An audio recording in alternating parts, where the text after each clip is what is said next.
Assalamualaikum warahmatullahi wabarakatuh. Bertemu lagi dengan saya yaitu Yuti Fitriani, CGP Angkatan 9, Kabupaten Lombok Timur. Kali ini pada video ini saya akan berwawancara dengan Bapak Kepala Sekolah saya sendiri yaitu Pak Maturyadi, Kepala Sekolah SMPN 1 Atap 2 Suela, dalam hal menuntaskan tugas yaitu pada modul 3.1 yaitu pengambilan keputusan berbasis nilai-nilai kebajikan sebagai pemimpin. Mohon izin Pak Kepala atas waktu dan kesempatannya, saya ucapkan terima kasih. Semoga Pak Kepala bisa memberikan ruang dan waktu bagi saya untuk mewawancara terkait dengan pengambilan keputusan yang berbasis nilai-nilai kebajikan sebagai pemimpin. Selamat siang Pak Kepala. Selamat siang. Gimana kabar? Alhamdulillah sudah agak baikan, sudah lumayan sehat Pak. Ya, alhamdulillah Pak Kepala. Mohon izin Pak Kepala, mungkin saya ambil beberapa waktunya Pak Kepala, beberapa menit saja, tidak terlalu panjang. Mungkin ada kegiatan atau hal yang akan Kepala laksanakan nanti terkait dengan tugas dan tanggung jawabnya sebagai kepala sekolah di sini. Baik Pak Kepala, kita mulai saja. Yang pertama di sini kalau saya lihat Pak Kepala, kasus yang kita hadapi di sini mungkin ada banyak atau ada beberapa kasus yang baik itu terkait etika atau moral sendiri. Dalam hal ini saya sendiri ingin bertanya sekaligus mewawancarai bagaimana cara Bapak untuk mengambil sebuah keputusan ketika ada sebuah kasus baik itu dilema etika maupun moral. Di sini pertanyaan saya yang pertama Pak Kepala, selama ini Bapak dapat mengidentifikasi kasus-kasus yang merupakan di mana itu dilema etika atau bujukan moral. Baik, terima kasih terkait pengalaman. Kalau untuk mengidentifikasi mana kasus yang bujukan moral maupun dilema etika, kalau menurut saya sih sederhana saja Bu Guru. Berdasarkan pengalaman kita kembali harus mengerti apa itu pada hakikatnya dilema etika dan dilema bujukan moral. Yang jelas di sana kalau dia masalah tersebut antara benar dan benar, berarti itu adalah dilema etika. Tapi sebaliknya jika masalah tersebut antara benar dan salah, berarti itu adalah bujukan moral. Jadi kalau menurut saya sih simpel itu aja. Kembali ke pengertian dari kedua hal tersebut. Gitu. Kalau dia benar lawan benar, berarti itu permasalahan adalah dilema etika. Kalau dia benar lawan salah, berarti adalah bujukan moral. Kepala, terima kasih atas jawaban Bapak.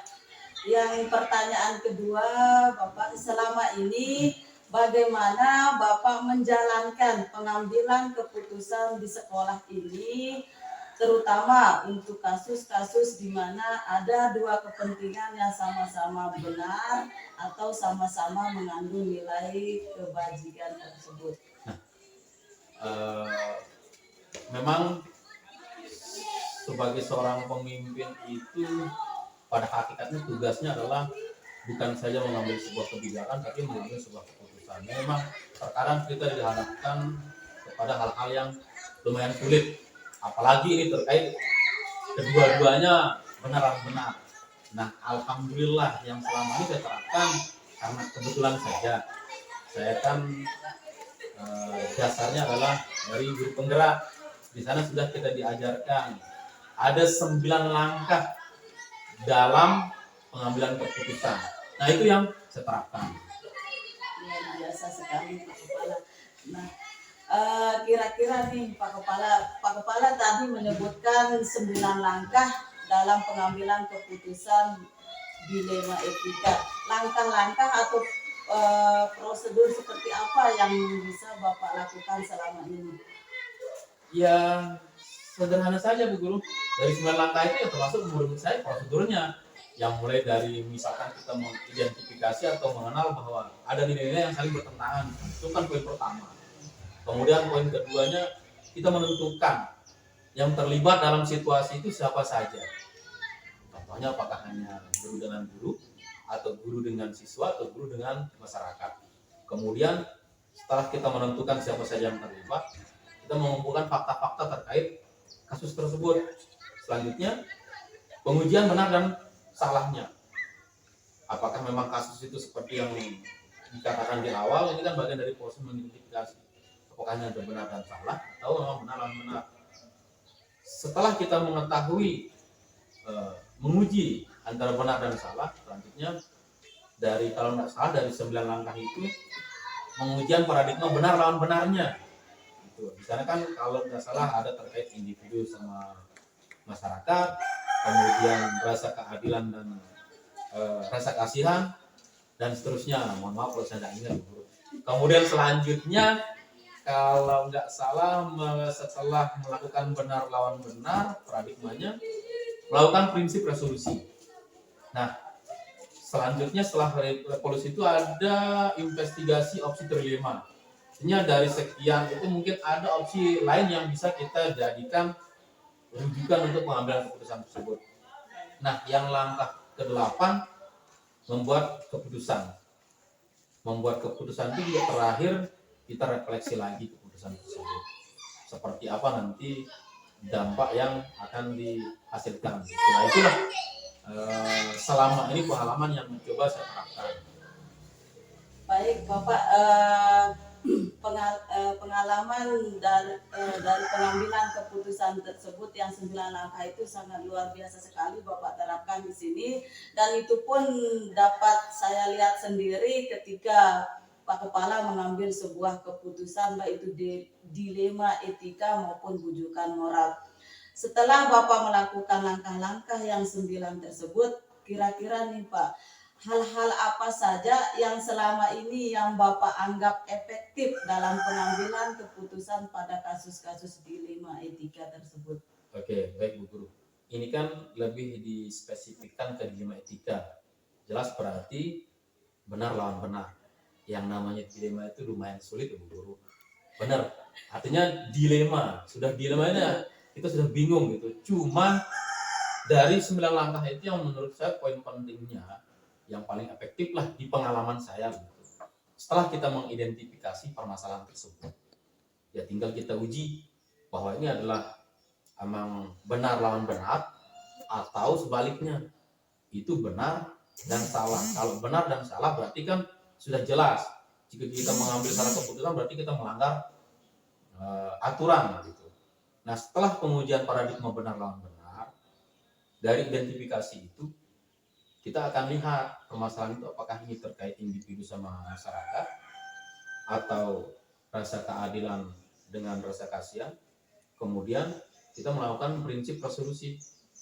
Prinsip resolusi itu sangat bermanfaat nanti seperti apa keputusan yang kita ambil. Apakah ini akan berdampak tergantung dari hasil akhir atau jangka panjang, atau kita akan berpikir berbasis peraturan, ataupun yang kita ambil ini mau murni terkait rasa peduli kita begitu. Nah, 3 hal ini menurut saya sangat efektif.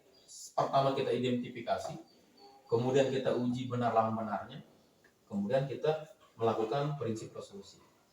Nah, jadi tergantung permasalahannya lah. Baik Pak, ketika Bapak menganggap hal tersebut yang lebih efektif ketika pengambilan keputusan, kira-kira nih Pak, hal apa saja yang selama ini merupakan tantangan bagi Bapak dalam pengambilan keputusan di kasus dilema tersebut? Tantangannya itu ada 2 Bu. Tantangannya itu ya dilemanya itu Bu. Ya benar. Coba Bu Guru di posisi saya sebagai pemimpin. Ini kan dilema etika yang jelas-jelas antara benar dan benar. bukan benar dan salah. Jadi tantangannya dilema itu satu. Kemudian konsistensi. Artinya konsistensi, apakah di setiap keadaan itu kita diuji tetap melakukan 9 langkah yang diajarkan di program guru penggerak ini, atau dalam tanda kutip ada godaan gitu. Itu menurut saya tantangannya gitu. Jadi ya seperti yang saya katakan tadi, tantangannya dilemanya itu yang menurut saya berat. Dan yang kedua terkait tergantung konsistensi kita. Terkadang kan kita dipengaruhi oleh keadaan ataupun orang-orang di sekitar kita. Nah, jadi tantangan saya menurut saya dua itu, ya dilemanya dan konsistensinya. Baik Pak, dari penjelasan Pak Kepala tadi ternyata tantangan yang Bapak hadapi itu adalah dilema untuk memutuskan keputusan tersebut. Dilema itu sendiri tantangannya. Baik Pak, ketika menghadapi dilema tersebut Pak, kira-kira ada enggak jadwal tertentu dalam menyelesaikan sebuah permasalahan dilema tersebut? Kalau menurut saya Bu Guru tidak ada.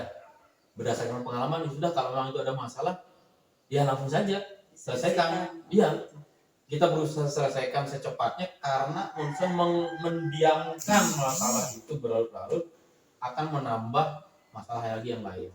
Itu sih kalau menurut saya. Pak, terima kasih. Untuk pertanyaan berikutnya Pak Kepala, adakah seseorang atau faktor-faktor yang selama ini mempermudah atau membantu Bapak dalam pengambilan keputusan yang terkait dengan kasus-kasus dilema etika yang terjadi di sekolah? Tergantung masalahnya. Ada, tapi tergantung masalahnya. Jelas ada. Karena terkadang kan yang namanya dilema kita bingung, Guru. Kita perlu penguatan dari orang lain bahwa keputusan yang kita ambil ini akan memberikan dampak yang lebih baik atau tidak merugikan orang, gitu kan? Walaupun kalau kita katakan, kalau kita ulang lagi, yang namanya aja dilema, kita bingung, sehingga kita perlu orang. Makanya ada, tapi jawaban saya tergantung masalahnya. Misalkan kan tadi Bu Guru nanya hal yang efektif itu yang sudah saya sebutkan, salah satunya menguji paradigma benar dan benar. Nah, dari sana itu kan ada, apakah ini masalah terkait individu dan masyarakat, atau dia rasa keadilan dan rasa kasihan. Bisa saja, dan banyak berdasarkan pengalaman, dia saya minta masukan dari teman-teman. Kalau itu terkait permasalahan antara guru dan guru misalnya, kan kita perlu masukan juga dari teman-teman. Itu sih Bu Guru. Jadi jawaban saya ada. Kalau Ibu nanya siapa, tergantung kasusnya atau permasalahannya. Luar biasa Pak Kepala. Berarti kasus yang Pak Kepala hadapi, baik itu dilema etika, kalau moral itu Pak mungkin sudah jelas antara benar dengan salah, tidak perlu diuji lagi. Iya, tidak perlu diuji. Tapi ketika Bapak menghadapi dilema etika, tidak semua kasus itu akan melibatkan rekan guru atau masyarakat, begitu Pak Gih. Pertanyaan terakhir nih Pak Kepala, kira-kira dari semua hal yang Bapak sampaikan tadi, pembelajaran apa yang dapat Bapak petik dari pengalaman Bapak sendiri dalam mengambil keputusan di dilema etika ini? Ini kan kita sudah 2 tahun berjalan jadi kepala sekolah di sini Bu Guru ya. Jadi kalau boleh saya simpulkan sederhana, berdasarkan apa pelajaran yang bisa diambil di sini, saya sadar bahwa terkadang benar belum tentu baik, dan baik belum tentu benar.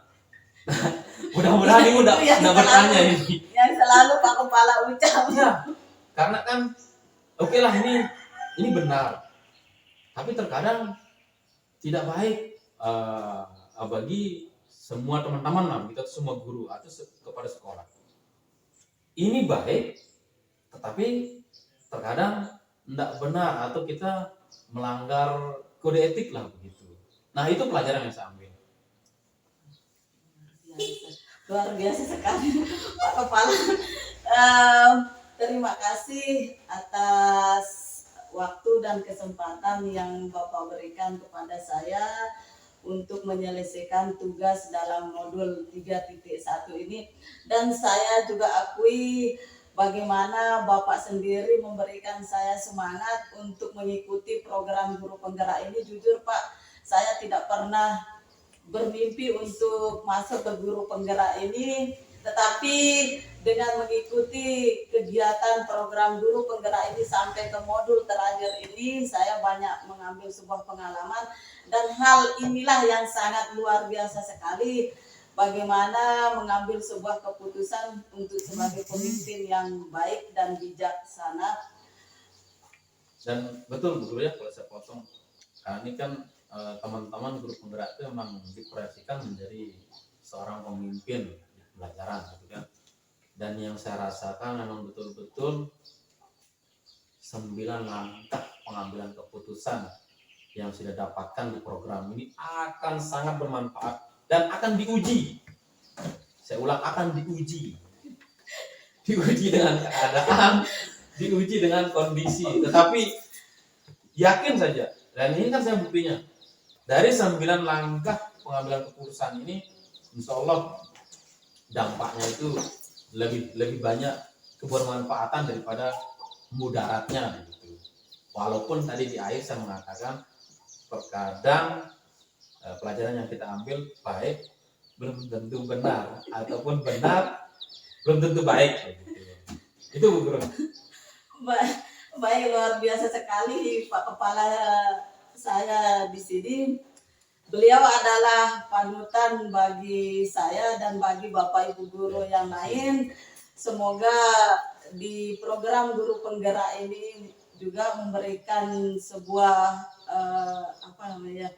pengalaman yang luar biasa sekali ketika nanti kami sendiri menghadapi kasus-kasus dilema etika tersebut. Dari sini saya bisa belajar dari Pak Kepala sendiri bagaimana beliau menerapkan 9 langkah dalam mengambil sebuah keputusan, yaitu pengambilan keputusan tidak pernah sekali beliau tunda-tunda, karena ketika kasus itu ditunda, maka kasus itu akan bertumpuk menjadi kasus-kasus berikutnya, sehingga beliau dengan cepat mengambil sebuah keputusan dengan 9 langkah tersebut. Sekali lagi terima kasih Pak Kepala atas waktu dan kesempatan yang diberikan kepada saya.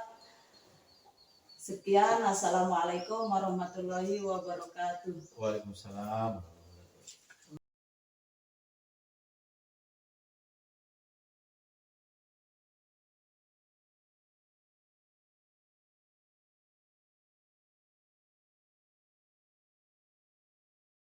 Assalamualaikum warahmatullahi wabarakatuh.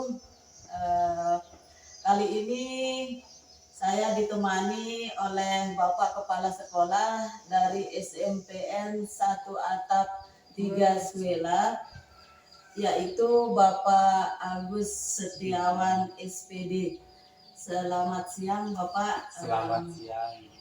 Mohon izin mengganggu aktivitasnya sebentar Bapak. Mohon izin waktu dan kesempatannya untuk yang sedikit berbincang-bincang, yaitu sekaligus wawancara dalam menyelesaikan tugas, yaitu modul 3.1, yaitu mengenai pengambilan keputusan berbasis nilai-nilai kebajikan sebagai pemimpin. Mohon izin Pak, kita mulai saja. Mungkin ada kegiatan atau kepentingan Bapak yang akan Bapak laksanakan setelah ini. Kita mulai Pak Anggi. Siap Bu. Oke. Baik Pak, pertanyaan pertama di sini, selama ini Bapak mungkin di sekolah itu banyak sekali menghadapi kasus-kasus dilema, baik itu menyangkut dilema etika ataupun rujukan moral. Nah di sini selama ini Bapak dapat bagaimana Bapak dapat mengidentifikasi kasus-kasus tersebut yang mana yang merupakan dilema etika atau rujukan moral. Baik, untuk mengidentifikasi kasus-kasus yang mana dilema etika atau rujukan moral, sebenarnya ini sangat simpel kalau menurut saya itu. Ya. Kalau dilema etika itu kalau nggak salah kan itu adalah dua pertentangan yang baik lawan baik, kebajikan dan kebaikan. Terus yang rujukan moral itu baik dengan buruk, istilahnya kayak gitu. Untuk mengidentifikasi sendiri tentunya saya melihat dulu kasus ini di sana apa yang bertentangan ini. Apakah baik dengan baik atau baik dengan buruk. Kalaupun nanti misalnya saya lihat di sana, oh ya ini tidak ada unsur kayak pelanggaran hukum dan lain-lain, berarti itu dilema etika. Jadi cukup dengan mengidentifikasinya yang melihat dua pertentangan yang ada pada kasus yang sedang saya hadapi. Baik Pak, terima kasih. Berarti kalau rujukan moral itu Pak, kalau sudah baik dengan salah sudah tidak bisa dilaksanakan lagi, tidak diidentifikasi lagi. Pengalaman saya seperti itu, cukup itu yang terjelaskan. Itu saja kalau udah ada bertentangan dengan yang salah, berarti sudah rujukan moral ini, tidak lanjut lagi kayak gitu. Selama ini kan bagaimana Bapak harus menjalankan pengambilan keputusan di sekolah Bapak sendiri, terutama nih yang bersangkutan dengan kasus-kasus dilema etika tersebut. Memang yang paling sering terjadi di sekolah itu tidak menutup kemungkinan adalah kasus dilema etika, di mana ya beberapa kali kita selaku kepala sekolah itu mengambil kebijakan yang agak susah. Susahnya di mana? Karena memang kita melakukan pertimbangan dan keduanya sama-sama baik kayak gitu. Kita mencari pertimbangan yang terbaik lah kayak gitu. Salah satu cara yang sering saya lakukan tentunya kita tidak bisa melakukan ini sendiri, harus dengan kesepakatan, harus dengan musyawarah dengan semua pihak yang berkepentingan. Biasanya dalam hal mengambil keputusan, saya meminta beberapa pandangan atau pendapat dari rekan-rekan guru yang ada di sekolah saya. Jadi dari sana nanti saya akan melihat, oh ya ternyata misalnya poin ini lebih banyak manfaatnya daripada mudaratnya, berarti langkah-langkah itu yang akan saya ambil nantinya. Baik Pak, nah ketika Bapak menghadapi kasus dilema etika ini, baik Pak Kepala, kira-kira nih langkah-langkah atau prosedur seperti apa yang biasa Bapak lakukan selama ini dalam menyelesaikan kasus dilema etika di sekolah Bapak tersebut? Baik, untuk langkah yang biasa saya ambil, memang setelah kita musyawarah, tadi kan kita melihat dulu, setelah mengidentifikasi, kita lihat ini mana sih masalah yang dua masalah yang mungkin mempunyai jalan keluar masing-masing. Biasanya yang sering saya lakukan itu adalah pengujian benar atau salah. Nah, pada pengujian benar atau salah itu saya lupa ingat Bu Yuti ya. Tapi memang di sana kalau tidak salah ada 9 langkah pengambilan keputusan. Nah, pada 9 langkah pengambilan keputusan itu sebenarnya cara kita untuk meyakinkan pilihan yang akan kita ambil itu sudah benar. Jadi dari sana biasanya saya melakukan kayak semacam penguatan lah. Jadi penguatan melakukan 9 langkah kemudian benar atau salah. Jadi mulai dari kalau nggak salah, saya lupa ingat ada uji legal. Jadi kan uji legal itu kita melihat keputusan atau mungkin permasalahan yang kita hadapi ini apakah ada unsur pelanggaran hukum atau enggak. Kalau tidak, itu berarti dia sudah benar-benar dilema etika. Nah, baru nanti kita masuk ke uji regulasi. Nah, kita sesuaikan nanti permasalahan itu dengan regulasi yang ada di sekolah kita. Jadi kan setiap sekolah biasanya regulasinya berbeda-beda. Tetapi memang ketika kita masuk ke uji regulasi, ini belum terlalu valid, belum terlalu kuat keputusan yang akan kita pilih. Nanti kita biasanya juga menggunakan kayak ada intuisi kita juga bermain di sana. Jadi kita biasanya menggunakan hati nurani kalau saya pribadi ya, perasaan. Tapi memang biasanya kalau permasalahan dilema etika ini itu kita lebih banyak bermain perasaan nggak enakan lah bahasanya, rasa nggak enakan. Jadi kita mau milih ini sama-sama susah, milih ini juga sama-sama ada plus minus ya, semuanya benar. Jadi memang ya bisa dibilang itu kayak pilihan yang dua-duanya itu akan ada salah satu yang akan dikorbankan kayak. Jadi mau nggak mau kita harus bersikap lebih tegas di sini. Dan memang yang paling terpenting juga saya selalu melakukan kayak mungkin selalu digunakan juga di grup penggerak itu, apapun keputusan yang kita ambil itu kalau bisa direfleksikan. Jadi walaupun kita sudah merasa pilihan kita ini sudah benar, tapi tolong kita evaluasi, kita refleksi kira-kira kalau saya mengambil ini sudah benar nggak ya? Apakah kemungkinan yang akan terjadi? Jadi lebih tepatnya semua yang akan kita pilih itu harus direfleksikan. Kalau bisa juga kita menggunakan ya walaupun ada misalnya ada dua keputusan yang kita ambil, kalau bisa kita juga menggunakan pendapat atau persepsi dari pihak lain. Kalau nggak salah itu namanya trilema ya, opsi trilema. Itu bisa kita gunakan jadi supaya nanti kita tidak hanya melihat dari pandangan kita pribadi atau pandangan orang lain, tapi ada persepsi orang lain yang bisa nanti membantu kita. Oh, ini kemungkinan yang bisa kita dapatkan kalau kita ngambil kebijakan atau keputusan yang seperti itu. Baik, Pak Kepala, luar biasa sekali ketika sudah menerapkan 9 langkah tersebut. Kira-kira nih Pak Kepala, hal-hal apa saja yang Bapak anggap yang paling efektif ketika pengambilan keputusan pada kasus-kasus dilema etika tersebut? Baik, yang paling efektif kalau menurut saya tentunya dari 9 langkah keputusan itu kan terakhir kalau menurut saya. Jadi kita ya pada pengujian benar atau salah kita melakukan kita mencoba untuk mendapatkan atau menguji apa yang kita ambil itu sudah benar atau salah. Kita biasanya di langkah terakhir itu kan kita merefleksikan, kita merenung. Nah di langkah terakhir itu biasanya kalau menurut saya itu yang paling efektif. Jadi memang kalaupun kita biasanya memang ada mungkin kasus yang kita harus selesaikan segera, tapi tentunya kita harus kayak berhenti sejenak, kita memikirkan, kita merefleksikan diri, kira-kira ya kita merenung dengan diri kita, kira-kira keputusan yang kita ambil ini sudah tepat atau salah. Jadi kalau menurut saya yang paling efektif dari 9 langkah itu tentunya yang terakhir. Kita merefleksikan, ya kita merenung dengan diri kita melihat mana yang lebih banyak manfaatnya, mana yang lebih sedikit mudaratnya. Itu yang akan kita ambil sebagai keputusan kita nantinya. Baik, Pak Kepala, sangat luar biasa sekali. Berarti yang paling efektif itu adalah merefleksi semua keputusan yang sudah kita ambil. Nah, kira-kira nih Pak, hal-hal apa saja yang selama ini yang merupakan tantangan bagi Bapak dalam pengambilan keputusan pada kasus dilema yang terjadi di sekolah Bapak? Tantangan yang paling saya rasakan mungkin ini bukan hanya saya pribadi, mungkin sampai semua orang gitu ya. Karena yang namanya dilema etika kan ini lebih dua-duanya baik dan memang harus ada salah satu yang kita korbankan. Jadi tantangan terbesar saya itu masih belum satu, orangnya agak nggak tegaan Bu. Iya, jadi kayak masih besar rasa kasihannya. Jadi kalaupun misalnya kita mudah putuskan mengambil keputusan ini, tapi kalau bisa ya kita nanti akomodir juga keputusan atau mungkin pilihan yang selanjutnya yang kedua itu kayak gitu. Jadi ketika kita mengambil keputusan masih ada rasa nggak enakan gitu. Itu yang paling berat menurut saya. Yang lebih menonjol rasa peduli Pak ya. Ya rasa peduli lah ya, jadi kayak kalau bahasa kasar itu rasa kasihan. Ya, belas kasihan, tapi itu kan enggak ya rasa peduli lah.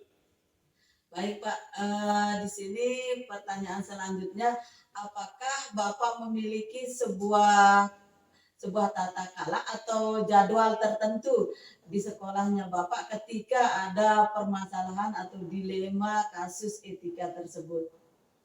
Untuk jadwal biasanya ini tidak sistematis dari jadwalnya, kan kita tidak tahu kapan kasus atau permasalahan itu muncul. Ya biasanya kapanpun ada masalah muncul itu harus kita selesaikan, jangan kita undur-undur, jangan kita tunda-tunda, nanti makin menumpuk, makin besar jadinya. Jadi kalau masalah jadwal tidak ada, tapi kalau ada kasus yang terjadi atau mungkin pilihan sulit atau dilema etika yang terjadi, biasanya di sana kami akan mencoba langsung menyelesaikannya. Jadi tanpa menggunakan jadwal, tapi langsung kalau bisa sesegera mungkin kayak gitu. Tentunya dengan menggunakan salah satunya 9 langkah pengambilan keputusan tersebut. Baik Pak, berarti ketika ada masalah kasus tersebut Bapak langsung menyelesaikannya tanpa menunggu jadwal atau hari berikutnya. Biasanya seperti itu. Iya Pak, luar biasa. Opini orang lain mungkin yang sepemikiran dengan kita, kalau masa sekarang satu circle lah kayak gitu. Jadi biasanya seperti saya sampaikan tadi, saya berkonsultasi dengan orang-orang mungkin yang sepemikiran dengan saya, termasuk dengan kepala sekolahnya Ibu Yuti. Saya telepon beliau nih, ada kasus seperti ini kayak ini. Kira-kira kalau kita ngambil solusi kayak gini itu untuk meyakinkan saja sebenarnya. Bahkan biasanya saya juga ungkapkan itu di grup komunitas guru penggerak kayak gitu. Jadi memang walaupun itu sifatnya, tapi kan kita harus bisa batasikan yang mana privasi mana yang enggak. Tapi yang kalau bisa kita bisa publikasikan ya nggak apa-apa. Itu makin banyak sebenarnya, makin banyak opsi atau makin banyak persepsi yang kita dapatkan, itu makin banyak, makin bagus juga buat kita untuk pengambilan keputusan. Jadi keputusan yang kita ambil itu bisa dibilang lebih kuat lagi nanti untuk tidak terlalu bimbang lah. Berarti Bapak ketika menyelesaikan sebuah kasus itu tidak selamanya melibatkan orang lain. Ketika Bapak bisa menyelesaikannya sendiri dengan 9 langkah tersebut, insya keputusan itu baik untuk Bapak maupun untuk orang lain. Terima kasih Bapak. Sebelum yang tutup di sini ada pertanyaan terakhir. Dari semua hal yang telah Bapak sampaikan tadi, kira-kira Pak, pembelajaran apa yang dapat Bapak petik dari pengalaman Bapak sendiri dalam pengambilan keputusan dilema etika tersebut? Pelajaran yang saya ambil ketika mengambil keputusan itu, jadi memang ketika mengambil keputusan itu, yang pertama, jangan tergesa-gesa. Jadi walaupun misalnya kita bisa putuskan sekarang, kalau bisa jangan ditahan dulu. Jadi berikan waktu atau jeda mungkin, walaupun itu sifatnya segera, berikan waktu untuk kita sama-sama mengevaluasi dulu pilihan kita. Seperti saya sampaikan tadi, kita kalau bisa kita uji dia benar kesalahannya dengan yang melakukan 9 langkah itu. Kalaupun nanti kita sudah yakin, tentunya kita harus pastikan lagi bagaimana ya, konsultasikan dengan orang-orang yang percayai. Jadi tentunya yang terakhir refleksikan. Jadi pelajaran yang bisa saya ambil adalah keputusan yang berkaitan dengan dilema etika itu kalau bisa, karena ini kan lebih bisa dibilang ini baik dengan baik dan memang ada rasa nggak enakan di sana. Jadi kita ketika mengambil keputusan harus benar-benar keputusan kita itu bisa diterima oleh semua yang berkepentingan kalau gitu. Jadi walaupun misalnya ada salah satu yang dikorbankan, tapi kita cari solusi yang kalau bahasa sekarangnya itu win-win solution, ya. Jadi tidak terlalu mengorbankan pilihan yang salah satunya kayak gitu. Jadi tentunya kita harus melakukan yang 9 langkah pengambilan keputusan, dan itu menurut saya sangat efektif digunakan karena memang di sana kita sudah melakukan beberapa kali uji, ya, mulai dari uji legal, terus uji regulasi, uji intuisi, sampai nanti kita merefleksikan keputusan yang kita ambil. Seperti itu Ibu Yuti. Baik Bapak, terima kasih atas semua jawaban atau waktu dan kesempatan yang Bapak berikan kepada saya untuk bertanya ataupun wawancarai Bapak bagaimana mengambil sebuah keputusan yang menggunakan 9 langkah tersebut. Hal yang bisa saya ambil dari wawancara dengan Bapak Kepala Sekolah ini adalah yaitu keputusan tidak boleh diambil dengan secara tergesa-gesa panggil dengan menggunakan 9 langkah atau prosedur yang ada di guru penggerak ini. Insya Allah semua keputusan itu bijak kita ambil, baik itu untuk diri kita sendiri maupun orang lain. Sekali lagi terima kasih Pak Kepala atas waktu dan kesempatan yang diberikan. Ini adalah kepala sekolah yang luar biasa sekali. Beliaulah yang datang ke sini untuk menemui saya. Pulang Ibu kan. Ya, alhamdulillah, sekali lagi terima kasih Pak Kepala atas waktu dan kesempatannya.